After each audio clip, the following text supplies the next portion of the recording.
Hey guys, Marco from Copy of Glass. What I'm going to be doing today is giving you guys some tips and tricks for saving battery life on your Android device.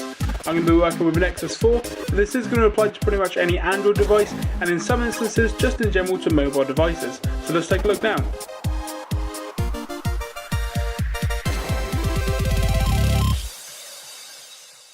Okay guys, so first things first, if you are working with an Android device, this is going to be a lot easier than working on any other mobile device.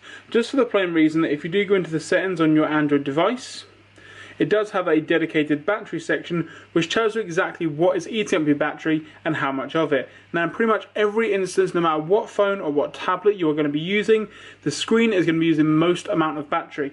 In my instance, in the 12 hours that it's been on, 49% of that 12 hours has been drained by using the screen, and obviously going further down you've got things like apps and other things like the actual system itself, standby, voice calls, etc. So the main thing that you're going to want to take note of is the screen. The more you can work with the screen, the better in terms of battery life, just for the fact that that's got the biggest number that we can work with. Things like gaming are only 6%. You're not really going to be able to do much with that apart from gaming less, which some of you may not want to do. So what can you do then for your battery life? Now if you are like me, you do like having a nice wallpaper on your Android device, you may want to think twice about what it is that you are doing.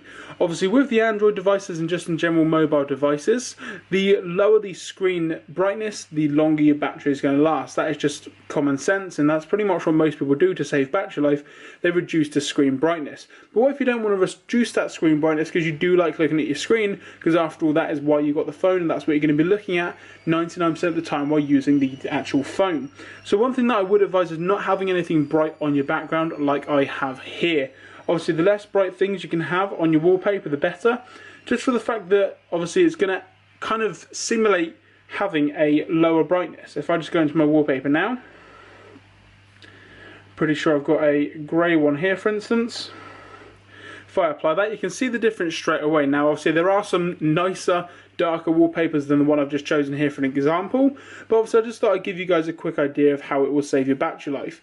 Now obviously if you are using something like a Samsung Galaxy S3 or a Galaxy Nexus, or just in general one of the Galaxy S4s for instance, obviously the AMOLED screen that it's going to be using is going to actually cut off any black pixels. So the more black things that you have on the actual screen itself, like a black wallpaper or different applications, for instance using Falcon Pro instead of the Twitter client, that has a dark background. So that's definitely going to save battery as well.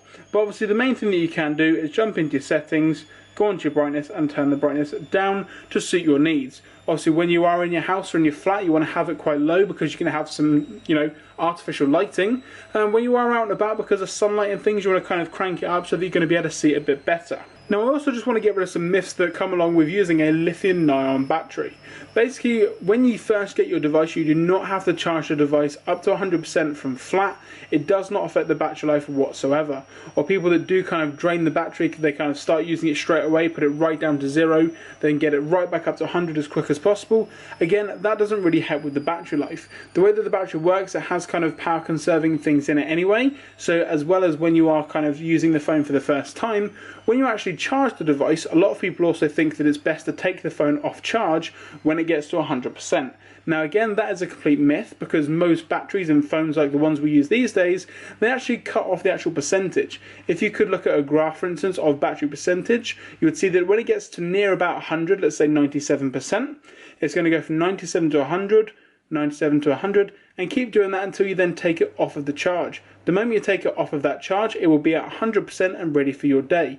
So it doesn't kind of overcharge the battery, and obviously there's a lot of myths as well that people think it overheats the phone as well, which in some instances, if you are using wireless charging, it can sometimes do that, especially with something like the Nexus 4 here, but most of the time you're going to be fine with charging the phone overnight and not having to worry about unplugging it. And pretty much the last thing that you guys can take note of in terms of battery is what things you have on or off that you either do or do not use. So for instance, if you are out and about, then you want to have 3G on, you can turn Wi-Fi off so that it stops searching for a signal.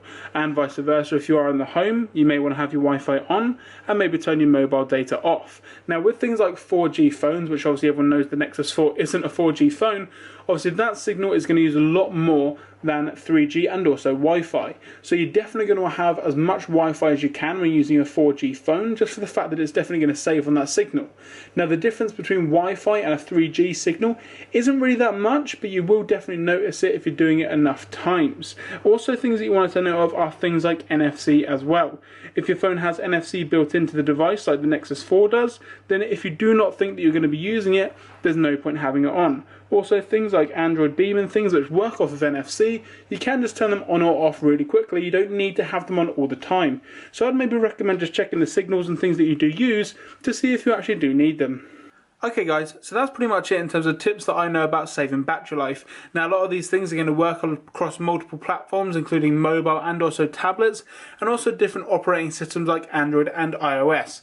If you guys have got any other tips that you guys use to save battery, do be sure to leave a comment down below. And if you did like this video and if it did help you, please do leave a thumbs up below. I'm Mark from Copper v Glass, and I'll catch you guys in the next video.